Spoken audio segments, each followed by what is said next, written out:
রাধে রাধে। আজ আমি বলবো নারায়ণের পক্ষে ভৃগুমুনির পদচিহ্ন। মহামুনি ভৃগু গুরু গিয়ে ব্রহ্মচর্য পালনের সঙ্গে বেদাদি সকল শাস্ত্র অধ্যয়ন করলেন, কিন্তু একটা প্রশ্ন তার অন্তরে জেগে উঠল, নাম বড় না নামই বড়?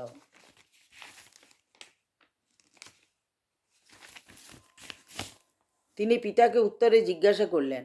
উত্তরে পিতা বলছেন, এ প্রশ্নের উত্তর আমি দিতে পারবো না।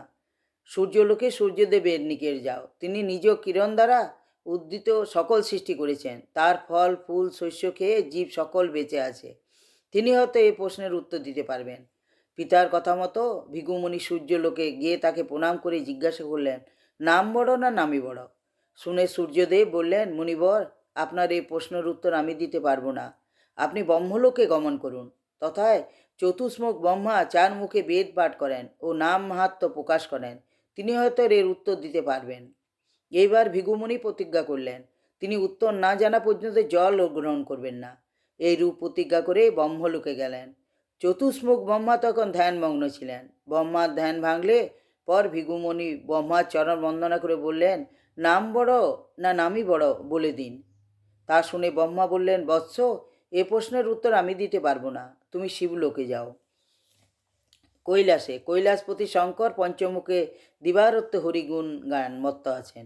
তিনি এই প্রশ্নের উত্তর দিতে পারবেন। এবারে ব্রহ্মার চরণ বন্দনা করে ভৃগুমুনি ব্রহ্মলোকে গেলেন, কৈলাসে। বহু কষ্ট সহ্য করে বহুদিন পরে তিনি কৈলাসে এসে উপস্থিত হলেন। কৈলাসে এসে দেখলেন আত্মভোলা ভোলানাথ হরিকথা বর্ণন করছেন আর পার্বতী শুনছেন। ভৃগু হয় পার্বতীর চরণ বন্দনা করে নিজ প্রশ্ন ব্যক্ত করলেন। শুনে শঙ্কর বললেন, হে মুনিবর, আমি এই প্রশ্নের উত্তর দিতে অক্ষম। বৈকুণ্ঠে নারায়ণ আছেন, তিনি এর উত্তর দিতে পারবেন। এই বলে শঙ্কর ভৃগুমুনিকে কিছু আহার্য গ্রহণ করতে অনুরোধ করলেন, কিন্তু ভৃগু তার প্রতিজ্ঞার কথা জানিয়ে শিব দুর্গার চরণ বন্দনা করে বৈকুণ্ঠে গমন করলেন। বহুদিন পরে অত্যন্ত ক্লান্ত হয়ে তিনি বৈকুণ্ঠে উপস্থিত হলেন। ভৃগুমুনি যে সময় বৈকুণ্ঠে পৌঁছালেন, সেই সময় নারায়ণ আহারাদি করে বিশ্রাম করছেন এবং কপট নিদ্রায় আছেন। লক্ষ্মী দেবী তার পদসেবা করছেন। দ্বারে জয় বিজয় প্রহারাত। ভৃগুমুনি তাদের দ্বার ছেড়ে দিতে অনুরোধ করলেন, কিন্তু তারা দ্বার ছাড়তে রাজি হল না। তখন মুনিবর তাদের অভিশাপ দিয়ে দ্বার থেকে সরিয়ে দিয়ে দ্রুত পদে নারায়ণের শয়ন মন্দিরে প্রবেশ করলেন। দ্বার খুলতেই স্বামী সেবায় নিযুক্তা লক্ষ্মীদেবী লজ্জায় অপতিত হয়ে পড়লেন। ভৃগুমুনি শয়ন মন্দিরে প্রবেশ করেই ভীষণ উত্তেজিত হয়ে নারায়ণ বুকে পদাঘাত করলেন। তাতে নারায়ণ বিন্দুমাত্র কুণ্ঠিত না হয়ে তাড়াতাড়ি উঠে ভৃগুমুনির পায়ে হাত বুলিয়ে দিতে দিতে বললেন, আহা, না জানি আমার ভক্তের পায়ে কত লেগেছে। নারায়ণ স্পর্শে ভৃগুমুনি তৎক্ষণাৎ নিজেকে সামলে নিয়ে নারায়ণের পদধূলি গ্রহণ করে কাঁদতে কাঁদতে বললেন, হে ঠাকুর, তুমি অন্তর্যামী, আমার অন্তরের ব্যথা সবই জানো, তবু আমাকে এভাবে পরীক্ষা কেন ঠাকুর? এ আমি কি করে ফেললাম? আমার এই পাপের প্রায়শ্চিত্ত কিভাবে হবে? এই বলে তিনি নারায়ণের চরণ দুটি জড়িয়ে ধরে কাঁদতে লাগলেন। নারায়ণের ভৃগুর গায়ে মাথায় হাত বুলিয়ে দিতে দিতে বললেন, তুমি শান্ত হও ভৃগু, আমি তোমার ক্ষমা করছি। এতক্ষণ লক্ষ্মীদেবী অন্যদিকে মুখ ফিরিয়েছিলেন। এবারে তিনি ভৃগুর প্রতি দৃষ্টি নিক্ষেপ করে বললেন, শোনো ব্রাহ্মণ, আমি তোমায় ক্ষমা করব না। যে ডান পা দিয়ে তুমি নারায়ণের সঙ্গে পদাঘাত করেছ, আজ থেকে আমার অভিশাপে ব্রাহ্মণের ডান পা অশুদ্ধ হলো, আর আমি কোনোদিনও ব্রাহ্মণের প্রতি সদয় হব না।